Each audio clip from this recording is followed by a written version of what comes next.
ஒரு பசுமை நிறைந்த காட்டின் ஓரத்தில், பெரிய பாறைகள் சூழ்ந்த அமைதியான இடத்தில் ஒரு மெதுவான ஆமை தனியாக வாழ்ந்து வந்தது. அது மெதுவாக நடக்கும், ஆனால் அதன் மனம் மிகவும் நல்ல மனம்.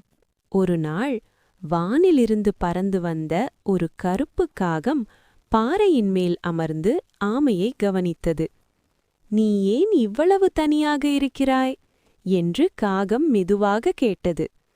ஆமை சற்று சிரித்துக்கொண்டு சொன்னது, "நான் மெதுவாக இருக்கிறேன், அதனால் எல்லோரும் என்னை விட்டு செல்கிறார்கள்." அந்த வார்த்தைகள் காகத்தின் மனதை தொட்டன. "வேகம் முக்கியமில்லை நண்பா, நல்ல மனமே உண்மையான பலம். இன்றிலிருந்து நான் உன் நண்பன்."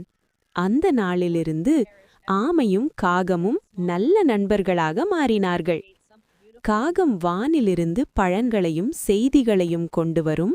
ஆமை தனது அமைதியான வார்த்தைகளால் காகத்திற்கு ஆறுதல் தரும். ஒரு நாள் காகம் மேலிருந்து பார்த்தது. ஒரு வேடன் வலையுடன் அந்த பகுதியில் சுற்றிக் கொண்டிருந்தான். உடனே காகம் பறந்து வந்து, "ஆமை, அபாயம்! வேடன் வருகிறான்!" என்று எச்சரித்தது. ஆமை மெதுவாக நகர முயன்றது, ஆனால் வேகம் போதவில்லை.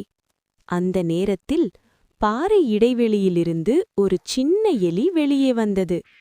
"கவலைப்படாதீர்கள், நான் இருக்கிறேன்" என்று சொல்லி அது வேடன் வைத்த வலையை தன் கூர்மையான பற்களால் கிழித்தது.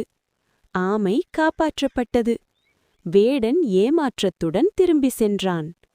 ஆமையும் காகமும் எலியும் சந்தோஷமாக சிரித்தார்கள்.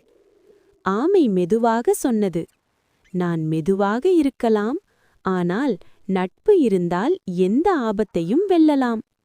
காகம் சொன்னது, "வேகம், வலிமையெல்லாம் தற்காலிகம், ஒற்றுமை மட்டும் நிரந்தரம்." எலி சிரித்துக்கொண்டே சொன்னது, "சின்னவனாக இருந்தாலும் சரியான நேரத்தில் உதவி பெரியதாகும். நல்ல நண்பர்கள் இருந்தால் பலவீனமும் பலமாக மாறும்.